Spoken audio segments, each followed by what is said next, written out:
बिस्मिल्लाहिर्रहमानिर्रहीम। मेरा नाम तस्नीम अहमद सिद्दीकी है और मैं अपने प्रोग्राम मानो या ना मानो के साथ एक दफ़ा फिर आपकी खिदमत में हाजिर हूँ। आज मैं आपसे दो टॉपिक पे बात करूँगा। एक तो शहजाद अकबर साहब माविन खसूसी बराए एहतसाब वज़ीर आज़म, शहजाद अकबर साहब का वो बयान या वो प्रेस कॉन्फ्रेंस जो उन्होंने शिबली फराज साहब के साथ मिलकर की है और जिसमें उन्होंने दावा किया है कि उन्हें शहबाज शरीफ की किकबैक्स की मनी ट्रेल मिल गई है। तो एक तो ये है। दूसरा मैं डिस्कस करूँगा कराची में निकलने वाले यौम अली के जलूस का, जो कि यौम अली का जलूस निकला, इसे डिस्कस करूँगा। बहरहाल मैं इसके बारे में भी कुछ नहीं कह रहा, लेकिन मैं इस पर भी थोड़ा सा डिस्कस करूँगा। पहले मैं आ जाता हूँ शहबाज शरीफ साहब के मनी ट्रेल का दावा जो कि शहजाद अकबर साहब कर रहे हैं।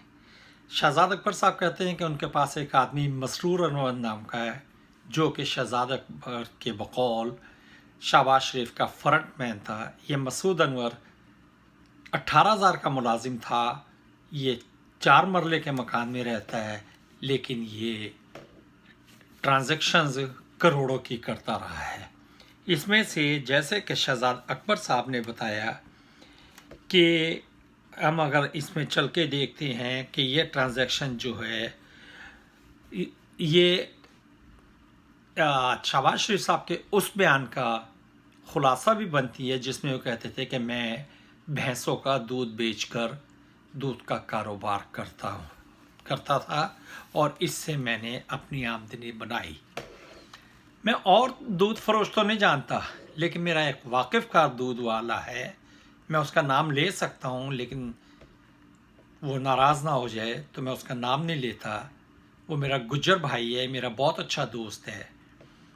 मैंने तो उसे भी उस पर तो पता नहीं कितनी भैंसें हैं और कितने ट्रक हैं और कितने मुलाजिम हैं, लेकिन मैंने उसके पास भी इतना पैसे की फरावानी नहीं देखी जो एक छोटे से दोती शहबाज शरीफ के पास पैसे की फरावानी देखी गई है, जिसका कि वो क्लेम करता है कि दूध के कारोबार से है।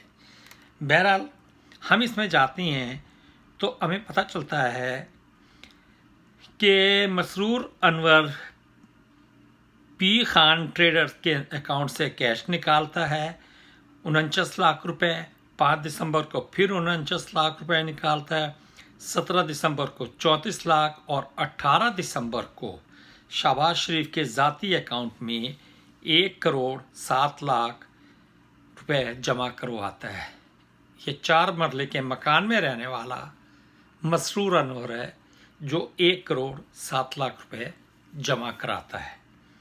शहजाद अकबर ने मज़ीद कहा कि 25 जून 2012 को खान ट्रेडर ने 1 करोड़ की ट्रांजैक्शन की और इसी दिन मसरूर अनवर ने शहबाज शरीफ के न्यू मुस्लिम टाउन लाहौर के अकाउंट में रकम जमा करा दी। इसका भी जवाब चाहिए।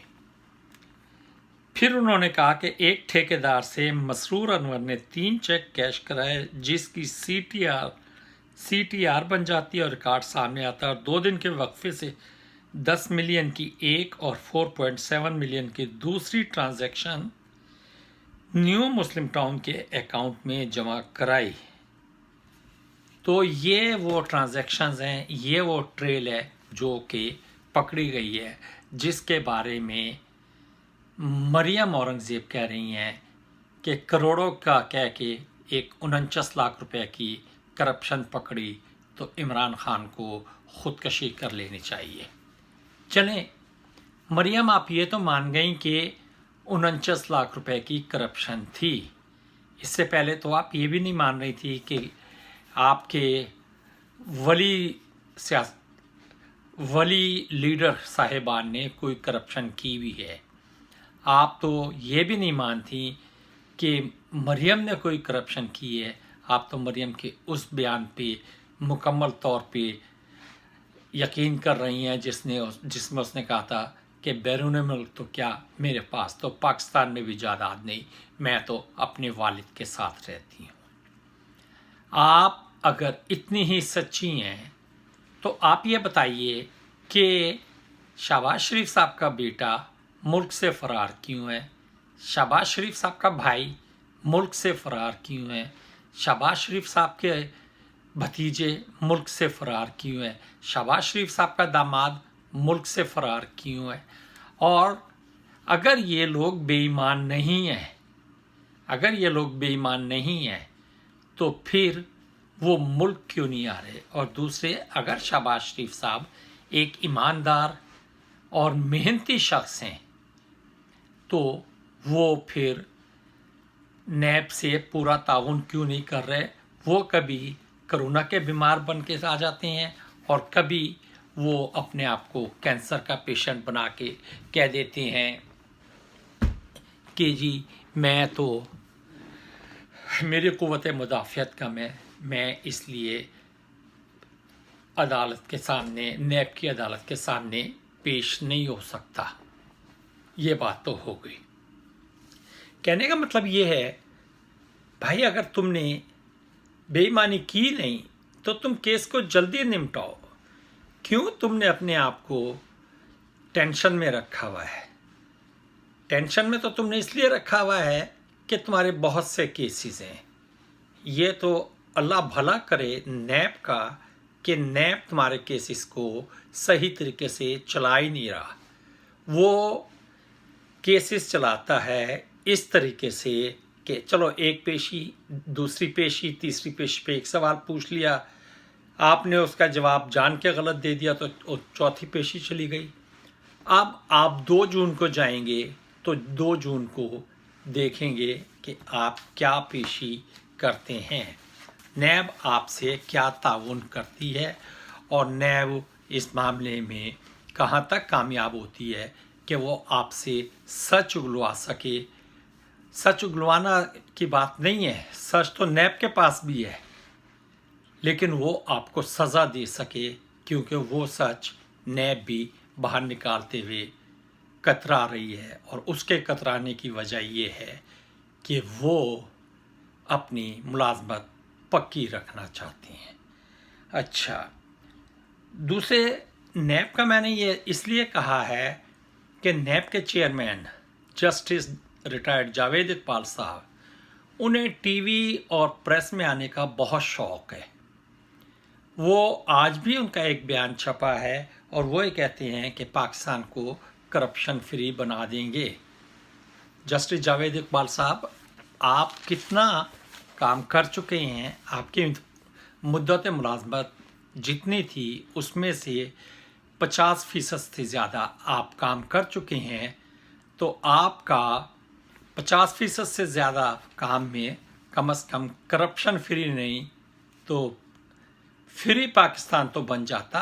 आप तो अभी तक केसेस के नोक पलक ही सही कर रहे हैं, आप तो किसी बड़े को पकड़ ही नहीं रहे। कोई आदमी बीमार पड़ा रहता है, कोई आदमी इलाज की गर्ज से बाहर चला जाता है, आपका फ़र्ज़ बनता था कि आप लाहौर हाई कोर्ट में दरख्वास्त देते, आप ये कहते कि जनाब नवाज शरीफ बीमार नहीं है, उसे वापस वतन लाया जाए। आप ये कहते कि आपने ज़मानत दी थी, उन ज़मानत देने वाले वकला को भी अदालत में बुलाया जाता और उनसे पूछा जाता कि आपका मुलजिम जिसको आपने ज़मानत पर रिहा कराया है वो कब वापस आएगा। जहाँ तक लाहौर हाई कोर्ट का सवाल है, अब तो ये है कि लगता ये है कि लाहौर हाई कोर्ट और इस्लामाबाद हाई कोर्ट लोग नवाज शरीफ के नाम की तख्ती लगा के चले जाते हैं। लोग अपने नवाज शरीफ का कोई फ़ोटो लगा के अपनी कॉलर पे चले जाते हैं और उसकी बना पे उन्हें ये अदालतें ज़मानत दे देती हैं। पता नहीं अगर यही निज़ाम चलता रहा तो क्या नवाज शरीफ वापस आएगा? क्या आसिफ जरदारी के मुकदमात चलेंगे? क्योंकि आजकल आसिफ जरदारी साहब की बीमारी के बारे में बहुत अफवाहें चल रही हैं, लेकिन मुझे नहीं पता कि ये बीमारी पहले जैसी है या ये नई बीमारी है। लेकिन आसिफ अली जरदारी साहब बिल्कुल खामोश हुए हैं। उनकी खामोशी बिल्कुल ऐसी है जैसे कुछ अर्सा कबल वो ईंट से ईंट बचा रहे थे। कुछ अर्सा कबल मतलब चंद साल पहले وہ कुछ लोगों की ईंट से ईंट बजा रहे थे, फिर वो ईंटें बनवाने गए, उन्हें ईंटें ना मिली, यानी उन्हें बैरूनी मदद ना मिली, और फिर वो खामोश हो गए। अब उनकी ये खामोशी किस तरह की है ये तो वक्त ही बताएगा, क्योंकि नैब तो अल्लाह का शुक्र है कि फ़िलहाल उनके बारे में बड़ी मुतमईन है। कोई ऐसा केस नहीं चल रहा जो कि ये बताए कि आसिफ जरदारी साहब को भी पेशी पे बुलाया गया है, और भी बेईमान जो कि पीपल्स पार्टी के दौर में थे या जो पीपल्स पार्टी के पुराने दौरों में थे, उनमें से भी किसी का केस पाया तकमील तक पहुंचा। नैब ने तो खुर्शीद शाह अलमारूफ मीटर शाह को भी अपने मुकम्मल तहफ़्फ़ुज़ में लेके रखा हुआ है कि कहीं अवाम उससे ना पूछ ले, कहीं वो प्रेस रिपोर्टर्स के हत्थे ना चढ़ जाए, कहीं वो इजलास में जाए तो उससे ना पूछ लें तूने बेईमानी की तो क्यों की। बहरहाल देखें, 2 जून नज़दीक है, और 2 जून को क्या होता है, क्योंकि बकौल मरियम औरंगज़ेब के इमरान खान साहब को ख़ुदकशी कर लेनी चाहिए। मेरा ख़्याल है मरियम औरंगज़ेब, आप बड़े गलत फ़िक्रे बोलती हैं, आपको अपनी उर्दू में कुछ इस्लाह चाहिए, अल्फाज का चुनाव चाहिए, और उसके बाद बयान देने का तरीका भी चाहिए। आप अपने मुल्क के हेड ऑफ स्टेट को ये बयान नहीं दे सकते। बहरहाल 2 जून ज़्यादा दूर नहीं है, 2 जून को देख लेंगे क्या होता है। अच्छा, अब मैं थोड़ा सा डिस्कस करूँगा कराची में निकलने वाले यौम अली के मौके पे एक मातमी जुलूस की, जो कि लियाकताबाद में निकला। दरअसल सिंध हुकूमत मरकज़ के साथ किसी किस्म का ताउन करने पे आमादा नहीं है। सिंध हुकूमत हर वो काम करती है जो कि मरकज़ वाले चाहते हैं कि ना हो। कहने का मतलब ये है कि हज़रत अली का मातमी जुलूस लियाकताबाद में निकला, लोगों ने आशिकीन अली ने अपने जिस्म लहू लहान भी किए, उन्होंने मातम भी किया, वो उनका मजहबी फरीज़ा था बकौल उनके। मैं इस पे मैं आलिम नहीं हूँ, मैं इस पे कुछ नहीं कहूँगा, लेकिन जब मजहबी फरीज़ा अदा करने के लिए सुन्नी मुसलमान जुमा पढ़ने की कोशिश करते हैं तो पूरे सिंध में 12 बजे से 3 बजे तक कर्फ्यू लगा दिया जाता है, और कैमरे, जी हाँ, चैनल्स के कैमरे और पुलिस वाले मस्जिदों के सुराखों से ये देखते हैं कि अंदर मौलवी तो नहीं है, अंदर नमाज पढ़ने के लिए कोई लोग तो नहीं है। ये कैसा मुल्क है? ये मुल्क एक इस्लामी मुल्क है कि इसमें ज़बरदस्ती नमाज़ें पढ़ने से रोका जा रहा है। ये एक इस्लामी मुल्क है जिसमें के कैमरे वाले मस्जिदों के सुराखों पे कैमरे लगा के देखते हैं कि अंदर कोई नमाज तो नहीं पढ़ रहा। और जनाब मुराद अली शाह साहब, आप तो दुनिया में अपनी तारीफ़ करा चुके हैं कि आपने कोरोना को बड़ा अच्छा मुकम्मल लॉकडाउन करके मुकम्मल तौर पे कंट्रोल कर लिया। अगर आपने मुकम्मल तौर पर कंट्रोल कर लिया था तो फिर सुन्नी लोगों को भी नमाज जुमा की अदायगी की इजाज़त देते, फिर इज्तिमात को भी सुन्नी नमाज़ें पढ़ना चाहते थे तो मसाजिद में जाके उन्हें नमाज़ें पढ़ने दें। ईद की नमाज आ रही है, उन्हें ईद का फरीज़ा ईद मुकम्मल आज़ादी से अदा करने दें। आपने दरअसल ये एक फ़िरका वारियत तासुब फैलाया है। आपकी कोशिश है कि किसी ना किसी तरीके से फ़िरका वारियत फैले, और फ़िरका वारियत फैलने के लिए ये आपने पहला कदम किया कि आपने आशिकान अली को तो मुकम्मल आज़ादी दी कि वो मातम निकालें, वो जुलूस करें, वो ताज़िया निकालें, वो अपने जिस्म लहू लहान करें, उन्हें पुलिस की मुकम्मल सिक्योरिटी दी गई। जबकि दूसरी तरफ कराची में आज भी डंडे मारे जा रहे हैं लोगों को। कराची में आज भी अगर लोग नमाज़ पढ़ना चाह रहे हैं, जुमे की, तो आप उन्हें जुमा नहीं पढ़ने दे रहे। आप उन्हें जुमा पढ़ना कहते हैं कि कोरोना में स्टेट डिस्टेंस के असूल के तहत आप अपने घर में नमाज पढ़ें। अगर आपका यही वतीरा रहा तो क्या आप ये बताएंगे कि आखिरी जुम्मतुल विदा क्या आप मुसलमानों को उसी जोश और जज्बे से अदा करने देंगे जो उनका हक बनता है, जो उनका मज़हब कहता है, या उस दिन भी कराची में कर्फ्यू लगा दिया जाएगा 12 से 3 बजे तक, और उससे अगले दिन या उससे अगले दिन ईद होगी, तो उस दिन आपका क्या रवैया होगा? उस दिन के लिए आपने क्या पॉलिसी बनाई है? क्या आप इस बारे में भी कुछ बताएंगे? मुराद अली शाह साहब, आप इस बारे में भी कुछ नहीं बताएंगे? आप अनजाने तौर पे या जानते बूझते एक नफ़रत की दीवार पैदा कर रहे हैं अहले तशी और अहले सुन्नत के दरमियान। आपने अहले तशी को मजहबी फरीज़ा बड़े जोश खरोश से अदा करने दिया और मुसलमानों को आप रोक रहे हैं। मुझे नहीं समझ आई कि आपके इस कदम के वक्त मुक्तदर हल्के किधर थे। जी हाँ, मैं किसी का भी नाम नहीं लूँगा, मेरा सवाल है मुक्तदर हल्के किधर थे? क्या आपको रोकने वाला कोई नहीं था? क्या आपको नहीं पता था कि कोरोना से आपने एश्योरेंस ले ली थी कि यौम अली के जुलूस पे कोरोना असरअंदाज नहीं होगा? मुराद अली शाह साहब, आप इन चीज़ों को सोचें, आप नफ़रत की दीवार पैदा ना करें, आप मुल्क में मुनाफरत ना फैलाएं, आप 2 कश्तियों में सवार होकर ना चलें। ये आपने जानते बूझते काम किया है। आप एक नफ़रत की दीवार बनाना चाहते हैं।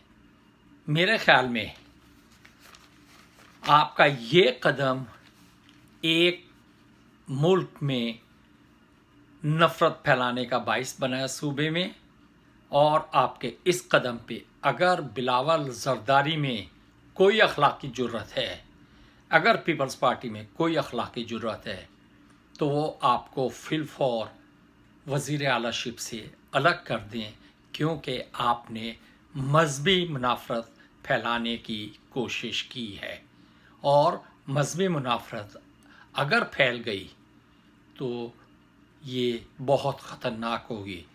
मेरी अल्लाह ताला से दुआ है कि मजहबी मुनाफरत ना फैले।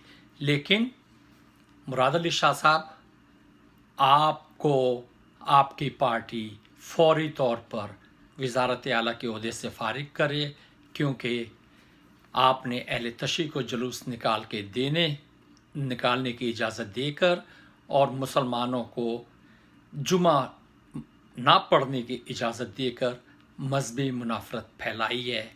आप मजहबी मुनाफरत फैलाने का बाइस बने हैं। आप एक फ़िरका वारियत को हवा दे रहे हैं, और हमारा मुल्क फ़िरका वारियत को अफोर्ड नहीं कर सकता।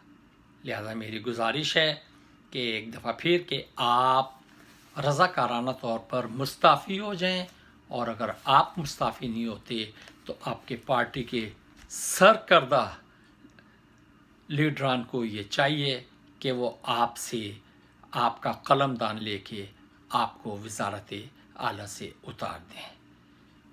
इसके साथ ही मैं अपना प्रोग्राम ख़त्म करता हूँ। मेरी अपने दोस्तों से गुजारिश है कि अगर आपने मेरा चैनल मानो या ना मानो सब्सक्राइब किया है तो बहुत अच्छा, और अगर नहीं किया तो इसे सब्सक्राइब कर लीजिए, ताकि मेरी वीडियोस बर वक्त आप तक पहुंच सकें। आपको अगर किसी किस्म का कोई सवाल पूछना है तो आप बिला झिझक कमेंट्स कॉलम में सवाल लिख के भेजें। आपका सवाल शाइस्ता होना चाहिए। मैं हत्तुल मक़दूर कोशिश करूँगा कि मैं आपको आपके सवाल का जवाब दूँ। इसके साथ ही मुझे इजाज़त दीजिए। पाकिस्तान जिंदाबाद।